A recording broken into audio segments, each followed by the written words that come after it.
You are walking alone, delivering packages through a foggy, fractured, and a silent America. Then suddenly, you are not. The terrain shifts, the rain turns to fire. Without warning, you are dropped into a World War I battlefield, filled with mud, wire, blood, and bullets. Everything changes, the stillness is gone, and Death Stranding's rhythm fractures. Through the chaos, as we try to grasp the situation, he appears. Clifford Unger, with a gaze of someone who refuses to die. Cliff doesn't run toward you, he hunts, he waits, like a phantom with purpose. In that moment, Death Stranding transforms not into a horror game, not into a pure action, but something far more unsettling, a slow, cinematic suspense.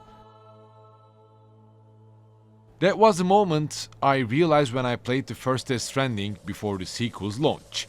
This isn't new for Kojima. This is what he does best. This is the moment that inspired this video.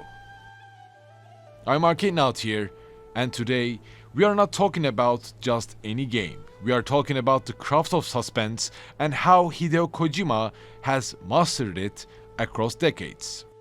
From Metal Gear Solid series to Death Stranding 2.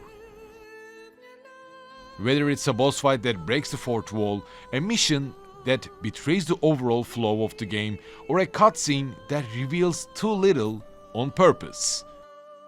Kojima's games live in the uneasy space between what you know and what you fear is coming.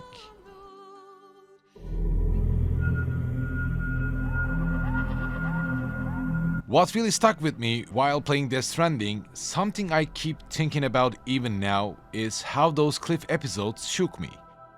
From the first moment of Death Stranding, you are walking alone, immersed in this eerie routine, delivering cargoes, trying to avoid BTs, maybe build some zip lines, bridges, paving roads for easier deliveries. The silence of Death Stranding becomes your comfort. Every delivery you make satisfies you more as you unlock new items. However, as you reach episode 4, out of nowhere, the world shifts. You are not in America anymore. Up until then, what was meditative, mysterious and bleak with Death Stranding turns into something twisted, and you, as Sam Porter Bridges, have no idea why you are here. You were basically planning your routes maybe 5 or 10 minutes ago, but now you are dropped into someone else's war. The battlefield, this feeling, these aren't our memories or our battles. They belong to Cliff, and Kojima makes sure we feel that. We just know we are being hunted, the way Cliff stalks you through the trenches, the way his soldiers rise from the dead. This sequence isn't just cinematic but also feels psychological. It's Kojima's signature suspense, fully unleashed. In that moment, Death Stranding doesn't just become a different experience, it becomes a different emotion. Sure, it doesn't feel like pure horror or pure action, but I rather find it as suspense.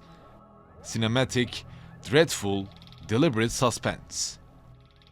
What makes Kojima's suspense so effective here is that it is not random. Each of Cliff's episodes feel like slipping into the same nightmare over and over. Whether it be the trenches, war zone in a ruined city, or the jungle ambush. Every time you survive, you return to the surface world changed, but with no closure, no answers, just more fragments and more dread. Even when you think you are starting to understand Cliff, Kojima delays the resolution. He stretches your uncertainty.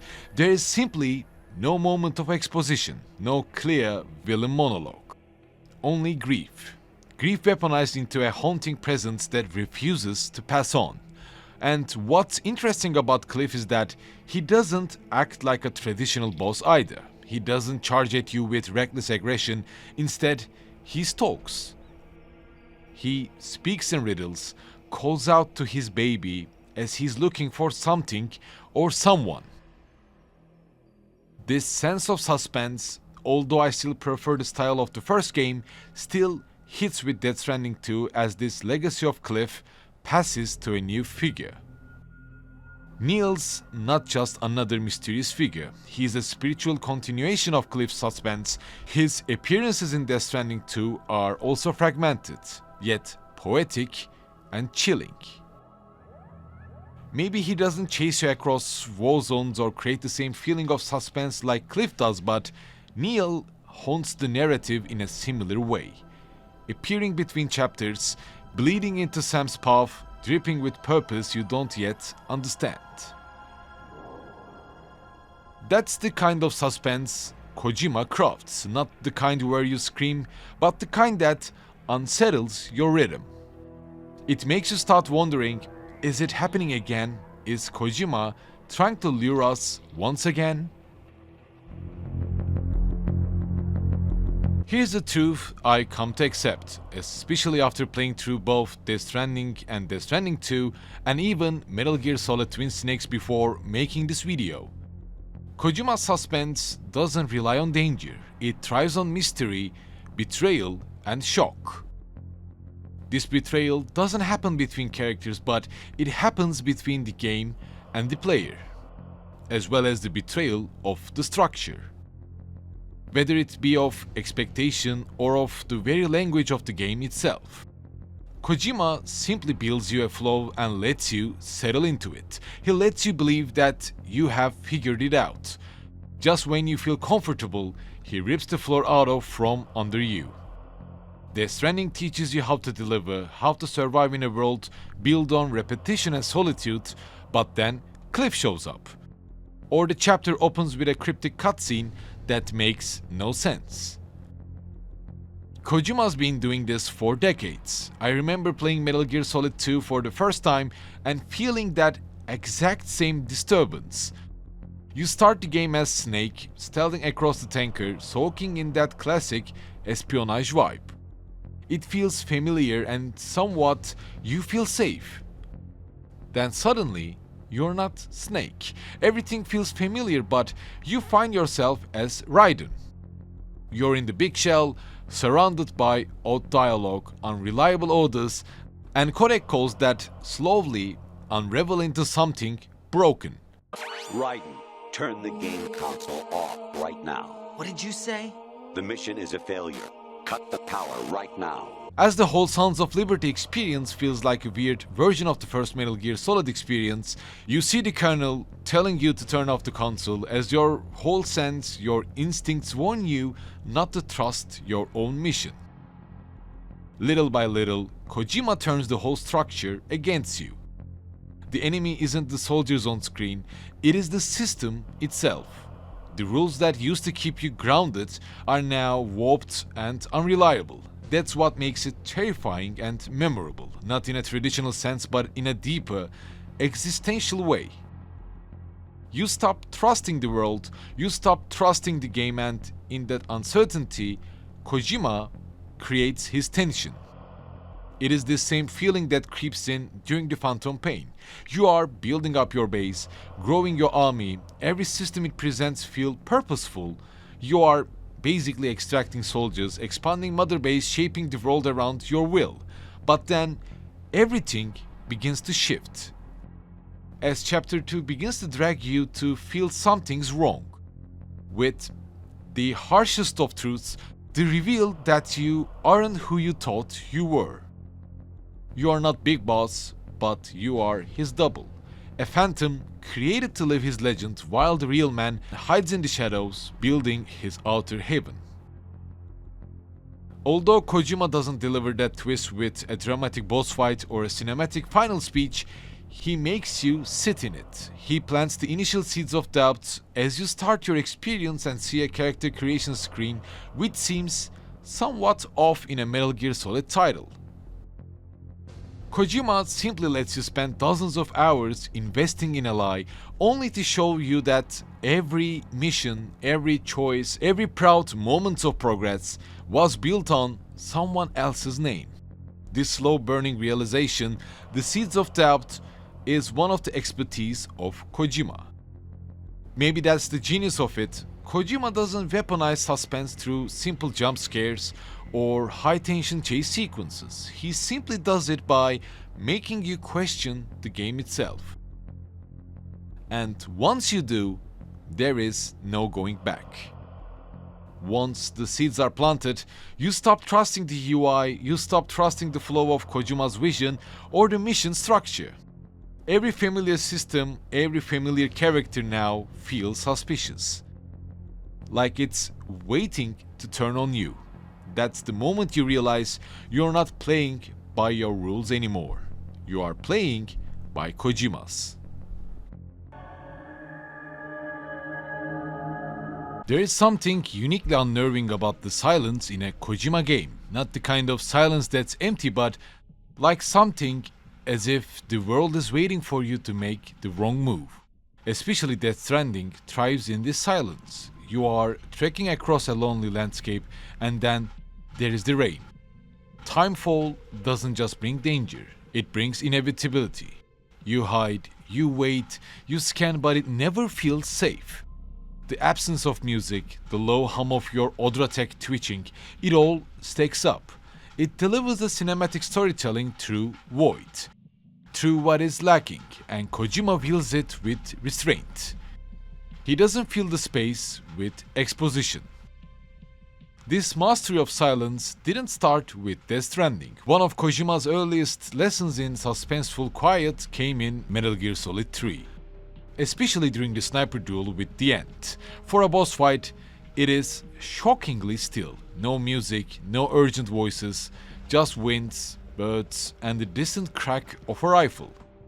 You wait, sometimes minutes, sometimes more, not because you are bored, but because the silence has weaponized the moment. You are being stalked, just like in the cliff sequences. You feel the silence. Or take the sorrow. You're walking through a dreamlike river of ghosts, no combat, no escape, just echoes of everyone you have killed. Kojima doesn't give you a single gun, he gives you a regret, he gives you a boss battle where you don't fight at all. It turns reflection into a threat. Even back in Metal Gear Solid 1, the sniper duel with Sniper Wolf taps into that same language. The snowy field, your footsteps, the breadth of your scope, the stillness between shots. It is not just about the aim, it's about anticipation. You're not just in the combat, you're in a moment stretched to its limit. The act of waiting becomes the tension. This is Kojima's style when he wants you to feel the suspense, not with music blasting or action erupting, but with everything that is missing. You lean forward, you squint into fog or maybe a snow or a jungle. You question your next step not because the game tells you to, but because the silence has taught you to fear what might be waiting there.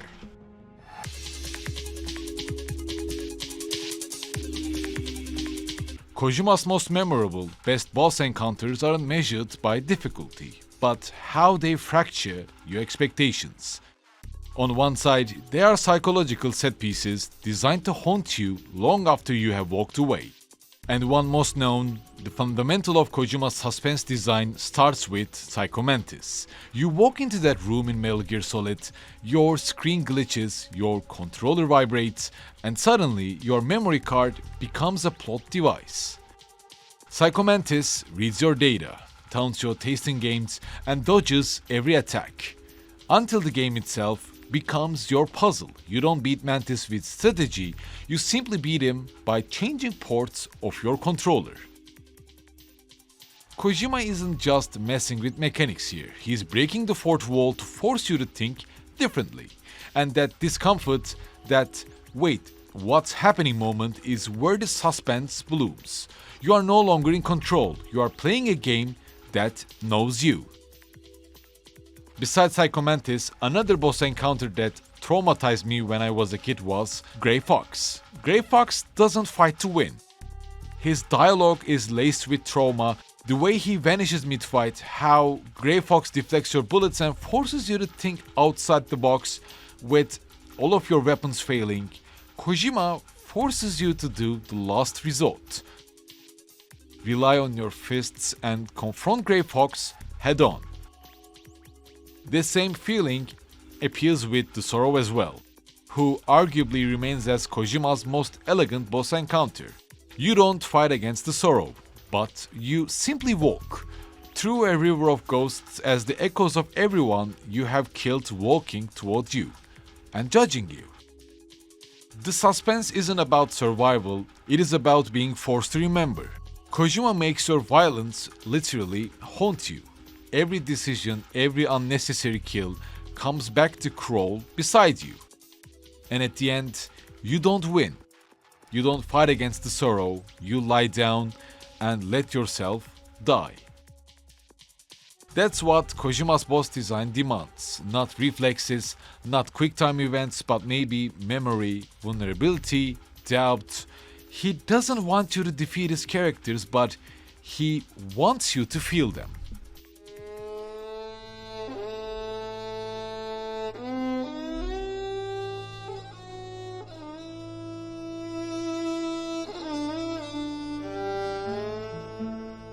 Everything we have talked about so far, the rhythm-breaking suspense, the structural betrayals, the boss fights that mess with our instincts, the silence, all of it converges again in Death Stranding 2. This time, it doesn't erupt in trenches, it is reborn through Neil Vana, a figure who carries the DNA of Cliff, the Sorrow, and Kojima-style suspense in a figure that resembles Solid Snake. Only this time, the wound is deeper, its betrayal more personal. Neil announces himself in a Kojima fashion, his presence is fragmented, appears as he is commanding skeletal soldiers, blinking in and out like a malfunctioning thought. Similar to Cliff, he is also grief given form. As we dig deeper, we learn why. Unlike Cliff's visceral war zones, Neil's menace unfolds in memory, identity fractures, and betrayal. Before the events of Death Stranding 2, Neil was a smuggler, working dangerous routes between the remnants of America and Mexico, carrying out jobs that weighed heavily. And somewhere along the line, he began therapy sessions with a woman named Lucy, who was married to Sam and pregnant to their baby. Through those conversations, something sparked, a bond fragile and deeply human. Yet, like most connections in Kojima's worlds, this one wasn't built to last. Neil's past, his secrets, and the world around him pulled that bond apart. What came next was tragedy. Neil lost everything, leading Sam to lose everything around him and blame himself for what happened. And that's the beauty of Kojima's suspense. It's not just cinematic, but also emotional and psychological. It's a memory that is mixed into gameplay, and Neil's presence in Death Stranding 2 isn't just another twist or encounter. It is a sequence that echoes everything we have discussed so far. The betrayal of Flo, the breaking of trust, the ghost of past choices, all wrapped in one man's unresolved pain. Kojima doesn't just craft suspense, he breaks the rhythm to make sure you feel the fracture. When it's all over, he makes you don't walk away with just a story, but he desires you to carry the tension for years. In his worlds, the unease never really ends. It lingers like a question you were never meant to answer. And thank you for watching today's video. If there is any other Kojima title or maybe a game director that you wish me to delve further, be sure to share them by the comments below. Any humble support through Patreon and YouTube join is really appreciated, and I will see you soon by my next video.